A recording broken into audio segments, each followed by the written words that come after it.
The Galactic Unity Station was the biggest thing humans had ever helped build. It floated in the darkness of space like a giant wheel made of metal and glass. Inside its walls lived thousands of creatures from over 40 different planets. Some had fur. Some had scales. Some had no bodies at all and existed only as light. But they all came here for the same reason: peace, trade. Understanding. At the heart of the station was a place called the Grand Commons. It was a cafeteria, but not like any cafeteria on Earth. This one was the size of 10 football fields. It had different sections for different species. Some areas had no gravity. Some were filled with water. Some were so hot that humans could not enter without special suits. But in the middle was a neutral zone where any species could sit and eat together. Danny Harmon was 12 years old. He had brown hair that always fell into his eyes and a smile that made people trust him. He had lived on the station for 3 years now, ever since his mother and father took jobs as human ambassadors. He knew the station better than most adults. He knew which corridors led to the best views of the stars. He knew which vendors sold food that actually tasted good. He knew which species were friendly and which ones preferred to be left alone. Danny also used a wheelchair. He had been born with a condition called spina bifida, which meant his legs had never worked properly. On Earth, some people treated him differently because of this. They spoke to him slowly, as if his legs not working meant his brain did not work either. They offered help when he did not need it. They looked away when he rolled past, as if seeing him made them uncomfortable. But Danny did not let any of this bother him. He had learned long ago that other people's discomfort was their problem, not his. He could do almost everything other kids could do. He just did it while sitting down. Today, the Grand Commons was more crowded than Danny had ever seen it. A delegation from the Vorn hegemony had arrived that morning, and their warriors took up a lot of space. The Vorn were reptilian creatures, like dragons from old Earth stories. They stood 8 feet tall on average. Their scales came in different colors, mostly green and brown and sometimes gold. Their faces were long, with snouts full of sharp teeth. Their hands ended in claws that could tear through metal. The Vorn were known throughout the galaxy as the greatest warriors ever born. Their empire stretched across 200 planets. They had never lost a war.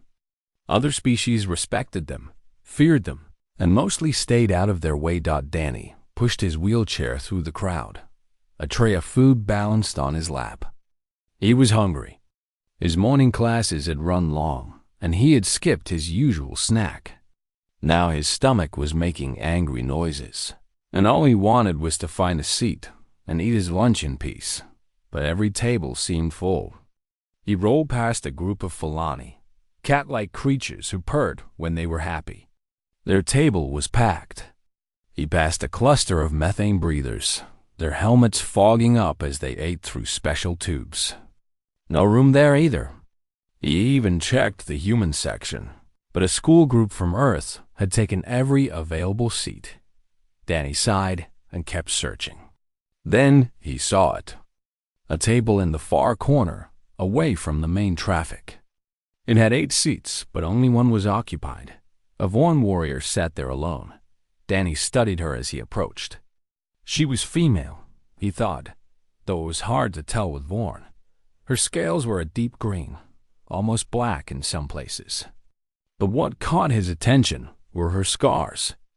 A long mark ran down the left side of her face, crossing over an eye that had turned white and cloudy. She was missing 2 fingers on her left hand.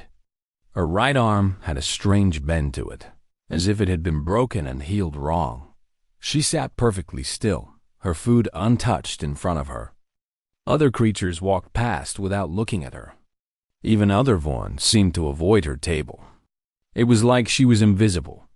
Or maybe like she was something they did not want to see. Danny understood that feeling very well. He did not hesitate. He rolled his wheelchair right up to her table and stopped. The Vorn warrior looked down at him with her one good eye. Her gaze was sharp, measuring. Danny had seen predators at the zoo back on Earth look at things the same way. But he was not afraid. He had learned that fear was usually just a lack of understanding. "Excuse me," Danny said, keeping his voice polite and friendly. "Would you mind if I shared this table with you? Everywhere else is full." The warrior did not answer right away. Her eye moved from Danny's face to his wheelchair and back again. Danny waited. He was good at waiting. "You do not fear me, small human?" She finally asked. Her voice was deep and rough, like rocks grinding together. Danny thought about this. "Should I?" "Most creatures do." Danny shrugged. "Most people are scared of things they don't understand. I'm used to that. People look at my wheelchair and they get weird too. They don't know what to say or how to act. So they just avoid me. It's easier for them." The warrior's eye narrowed slightly. Danny could not tell if she was angry or curious. "Maybe both. You compare yourself to me?" she asked. "I am Vorn. I have killed enemies beyond counting. I have burned cities and broken armies. And you are a small human child who cannot walk." Danny nodded. "That's true. You've done a lot more than me. But right now, we're both sitting alone in a crowded room because people don't know how to deal with us. So maybe we're not that different after all." The warrior stared at him for a long moment. Then something changed in her face. The hard lines around her mouth softened just a little. Her shoulders, which had been tense and rigid, relaxed by a small amount. "What is your name, small human?" she asked. "Danny. Danny Harmon." "I am Kira Vethsarth," the warrior said. "I was a battle commander. Now I am nothing." Danny lifted his tray onto the table and began unwrapping his sandwich. "Nice to meet you, Kira. And for what it's worth, I don't think anyone who made it through whatever gave you those scars is nothing." Kira watched him eat with an expression Danny could not read. Then, slowly, she picked up her own food and began to eat as well. Around them, the cafeteria buzzed with conversation. Hundreds of creatures from dozens of planets went about their day, eating and talking and living their lives. None of them paid attention to the small human boy and the scarred dragon, warriors sharing a table in the corner. None of them knew that something important had just begun. Kira Vethsarth had not always been alone. There was a time when other Vorn had fought to stand beside her. She had commanded a warship called the Burning Claw with a crew of 300 loyal warriors. They had traveled across the galaxy together, fighting enemies and protecting Vorn territory. Her soldiers had trusted her with their lives, and she had never let them down. Then came the war with the Silicates. The Silicates were not like other enemies. They were machines, artificial creatures made of metal and code. They did not feel pain or fear. They did not surrender or retreat.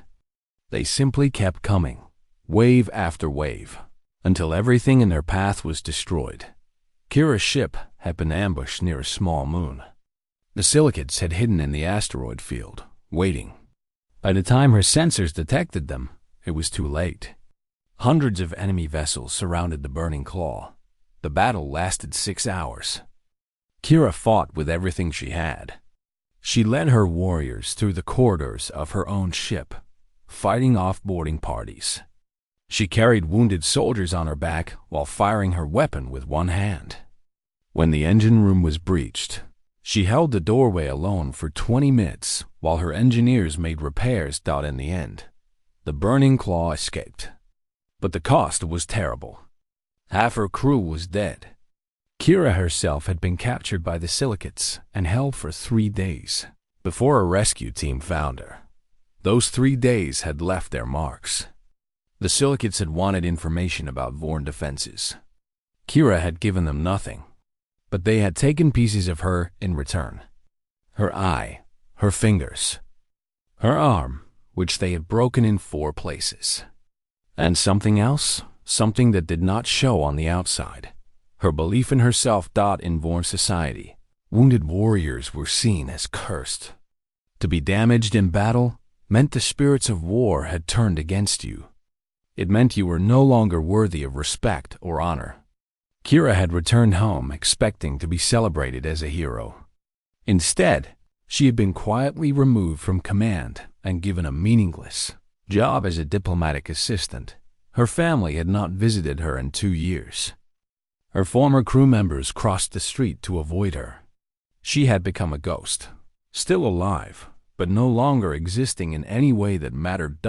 Until the human boy had sat at her table. Kira did not understand why Danny's words had affected her so deeply. He was just a child. He knew nothing of war or pain or loss. And yet, when he had said that she was not nothing, something inside her had stirred. Something she had thought was dead. The day after their first meeting, Kira arrived at the Grand Commons early. She told herself she was not waiting for anyone. She told herself she simply preferred this table because it was quiet. But when Danny rolled through the doors and headed straight toward her, she felt her heart beat faster. "Hey, Kira," Danny said, parking his wheelchair in his spot from yesterday. "How are you doing?" No one had asked Kira that question in a very long time. She had to think about how to answer. "I am adequate," she said finally. Danny laughed. It was a bright, happy sound that seemed out of place in her dark world. "Adequate? That's a pretty low bar. I usually go with pretty good, or doing okay, or sometimes could be worse. You should try those." Kira felt the corner of her mouth twitch. It might have been the beginning of a smile. She was not sure. She had not smiled in so long that she had forgotten what it felt like. "I will consider your suggestions," she said. They ate together in comfortable silence for a while. Kira found herself watching Danny. The boy moved differently than most humans she had observed. He used his arms for everything, pushing his chair, reaching for items, gesturing when he spoke. His upper body was strong, much stronger than it looked. She recognized the signs of someone who had adapted to their circumstances, who had found new ways to do things that others took for granted. "Can I ask you something?" Danny said suddenly. Kira nodded. "What happened to you? I mean, if you don't want to talk about it, that's fine. But I'm curious." Most Vorn would have been offended by such a direct question. Their culture valued privacy and personal honor. To ask about someone's wounds was considered rude. But Danny was not Vorn. He was a human child who looked at her with genuine interest, not pity or disgust. So Kira told him. She told him about the Burning Claw and her crew. She told him about the ambush and the battle. She told him about being captured and what the silicates had done to her. She told him about coming home and finding that everything she had earned in a lifetime of service had been taken away. Danny listened without interrupting. When she finished, he was quiet for a moment. "That's really unfair," he said. Kira blinked. "What?" "Your people. The way they treated you. You saved your crew. You survived torture without giving up information. You did everything right, and they punished you for getting hurt doing it. That's unfair." Kira had thought the same thing many times. But hearing someone else say it, hearing this small human boy state it so simply and clearly, made something shift inside her. "In Vorn culture, to be wounded is to be weak," she said. "It shows that the spirits have judged you and found you lacking." Danny frowned. "That's dumb. Wounds don't mean you're weak. They mean you were in a fight and you survived. The weak people are the ones who never fight at all." Kira stared at him. In all her years, no one had ever put it quite that way. "You're a strange human, Danny Harmon," she said. Danny grinned. "Thanks. I think that's a compliment." "It is." They continued meeting every day after that. Kira began to look forward to lunch in a way she had not looked forward to anything in years. Danny told her about Earth, about his parents, about his dreams of becoming a scientist who studied alien life. Kira told him about Vorn history, about the Great Wars and the heroes she had grown up admiring. Slowly, without either of them really noticing, they became friends. Other creatures in the cafeteria began to notice them. A scarred Vorn warrior and a human child in a wheelchair, eating together every day. Some whispered and pointed. Some shook their heads in confusion. But some watched with something like wonder, because in a galaxy full of differences, two unlikely souls had found common ground. And that was something worth paying attention to. 3 months passed on the Galactic Unity Station. The seasons did not change in space, but Danny could feel the shift in other ways. The air recyclers hummed with a different tone now that winter holidays approached on Earth. The human section of the station had put up decorations, strings of lights and paper snowflakes that reminded people of home. But the biggest change was in Kira.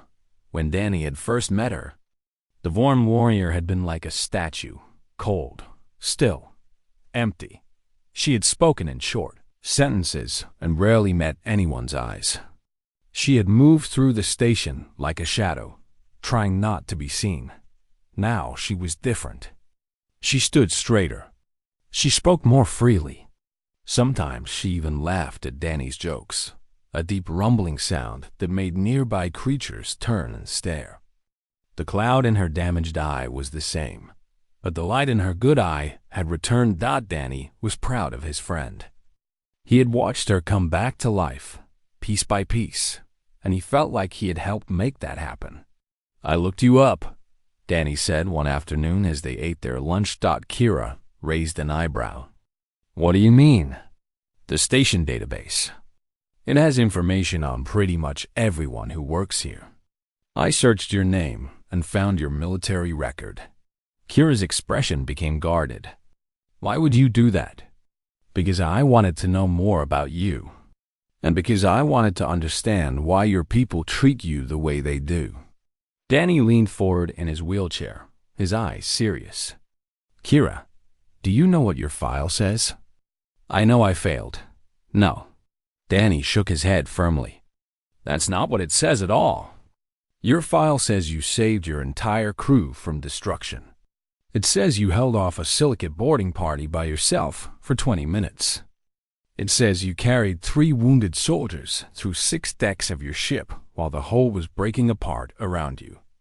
Kira said nothing. Her claws gripped the edge of the table. "Your file says you were captured because you stayed behind to cover your crew's escape," Danny continued. "You could have left with them. You could have saved yourself. But you didn't. You fought until there was no fight left, and then you endured 3 days of torture without giving up a single piece of information." "I was broken," Kira said quietly. "I came back wrong."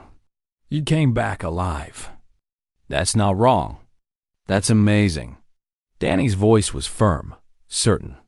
"Your people might call you the broken one, but from what I read, you're one of the bravest people who ever lived. And anyone who can't see that is an idiot." Kira stared at him. Her good eye was wet, though Danny knew Vorn did not cry the way humans did. Whatever was happening inside her was something deeper than tears. "You believe this?" she asked. "I know it," Danny said. "I've known a lot of people, Kira. Humans, aliens, all kinds. And most of them talk big, but fold when things get hard. You didn't fold. You bent, sure, but you never broke. And now you're bending back." For a long moment, neither of them spoke. The cafeteria noise washed over them, a gentle background hum. Then Kira reached across the table and placed her damaged hand over Danny's. "Thank you, small warrior," she said. Danny smiled. "That's what friends are for." Their peaceful moment was interrupted by a shadow falling across the table. Danny looked up to see 3 Vorns standing over them. 2 were large males with bright green scales and matching uniforms. The third was smaller, younger, with scales that gleamed like polished gold. Danny recognized the body language immediately. These were not friendly visitors. "Wow," the golden-scaled Vorn said, his voice dripping with contempt. "The Broken One has found a pet. How fitting. A crippled human for a crippled warrior." Kira rose to her feet. Even with her injuries, she was still taller than the young Vorn. "Drex, what do you want?" So this was Drex. Danny had heard Kira mention him before. He was the son of a high commander, a spoiled young warrior who had never seen real combat.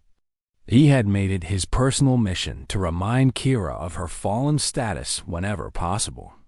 "I want nothing from you, Scarred One," Drex said. "I simply came to observe the station's newest attraction. A Vorn warrior who spends her days with a broken human child. It is almost poetic in its sadness." "Leave him out of this," Kira growled. "Why? He clearly means something to you. Which is strange, considering he is worthless. No legs, no strength, no value to anyone." Drex leaned down toward Danny, showing his teeth. "On Vorn Prime, creatures like you would not be allowed to live. We do not waste resources on the weak." Danny felt his face grow hot. Not with fear, with anger. "That's a pretty big talk from someone who's never actually fought in a war," Danny said, keeping his voice steady. Kira lost her eye defending her crew. "What have you ever lost besides arguments?" The two Vorn guards behind Drex shifted uncomfortably. Drex's golden scales flushed darker, a sign of embarrassment among his species. "You dare speak to me that way? I am the son of High Commander Veth Torith. I could have you thrown off this station." "No, you couldn't," Danny said. "My parents are human ambassadors. Diplomatic immunity." "Look it up," Drex snarled. He reached toward Danny, claws extended. And then Kira moved. She was fast. Faster than Danny would have thought possible for someone so injured. One moment she was standing beside the table. The next she was between Danny and Drex, her good hand wrapped around the young Vorn's wrist. "Touch him," she said quietly, "and I will remove your hand from your arm." Drex tried to pull away, but Kira's grip was like iron. His guards stepped forward, then stopped when Kira looked at them. Even damaged, even scarred, she was still a warrior who had killed more enemies than they had ever faced. "This is not over," Drex hissed. He yanked his hand free and stepped back. "The Broken One and her crippled pet. The whole station will hear about this." He turned and stalked away, his guards following. Kira watched them go, her body tense and ready for trouble. "Are you okay?"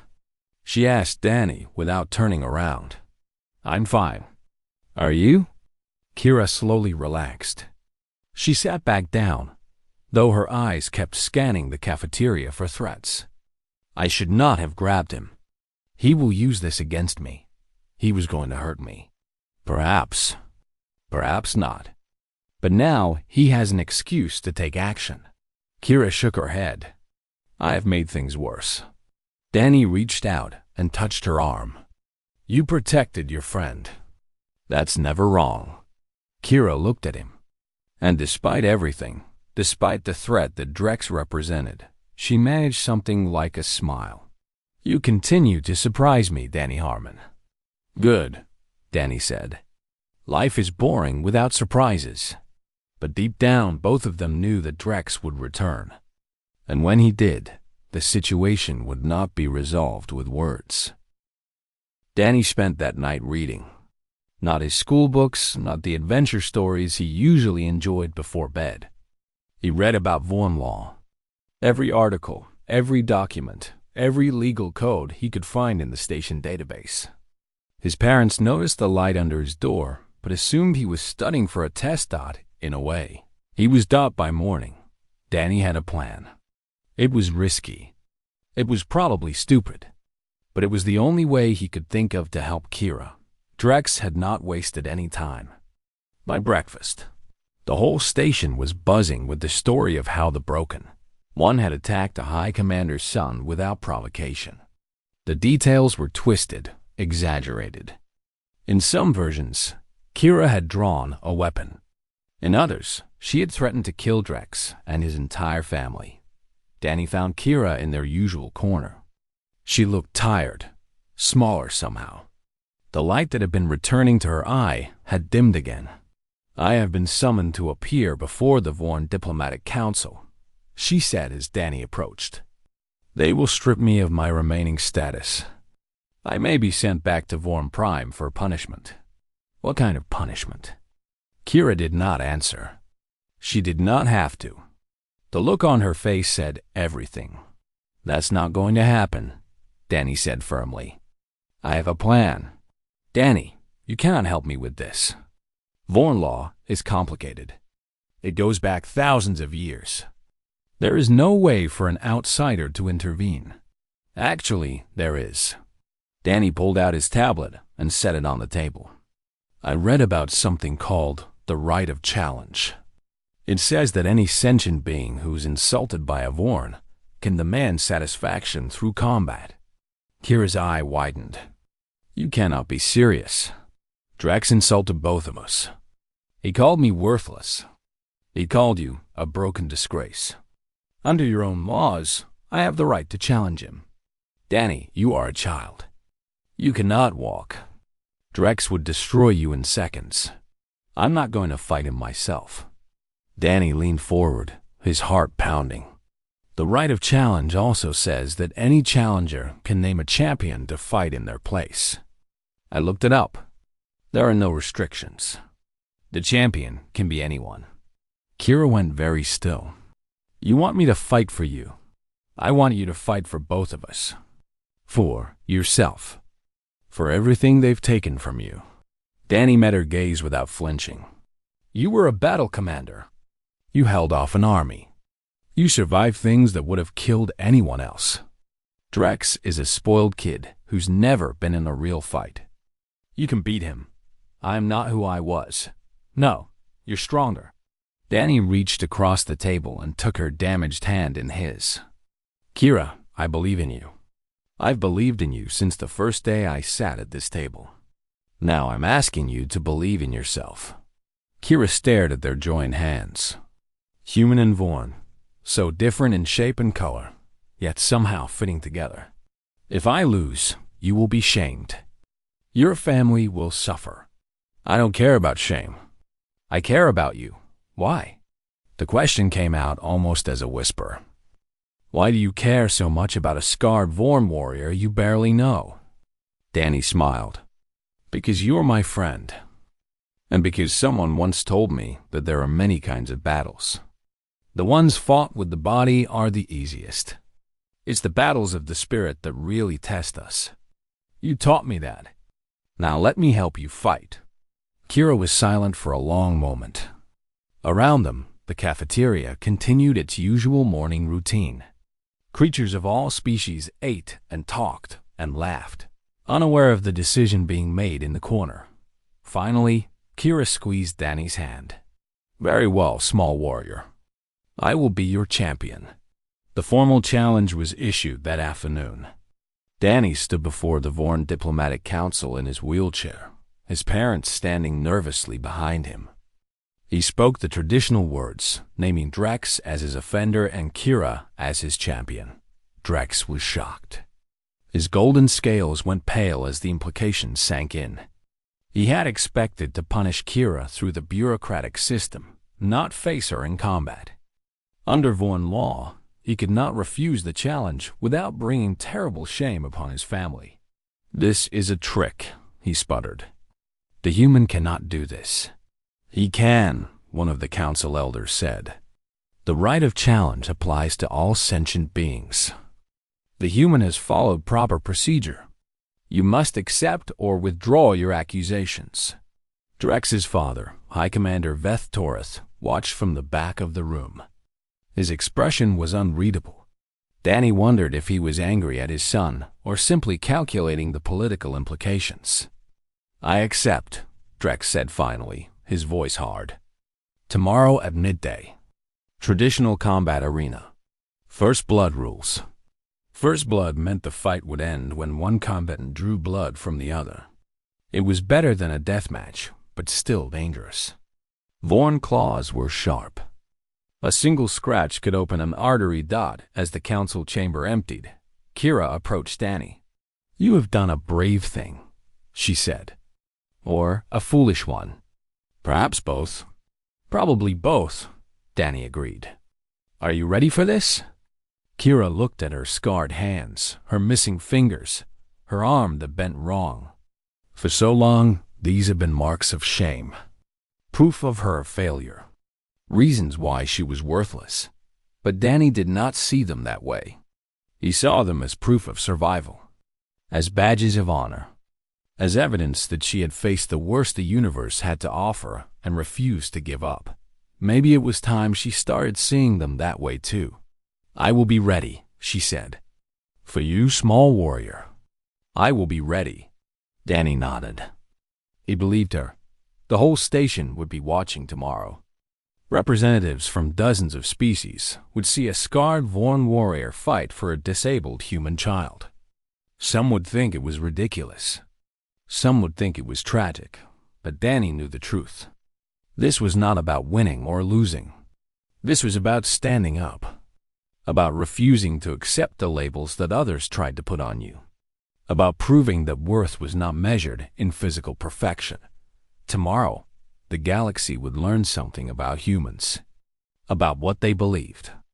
About why they never gave up on anyone, no matter how broken they seemed. Danny could not wait.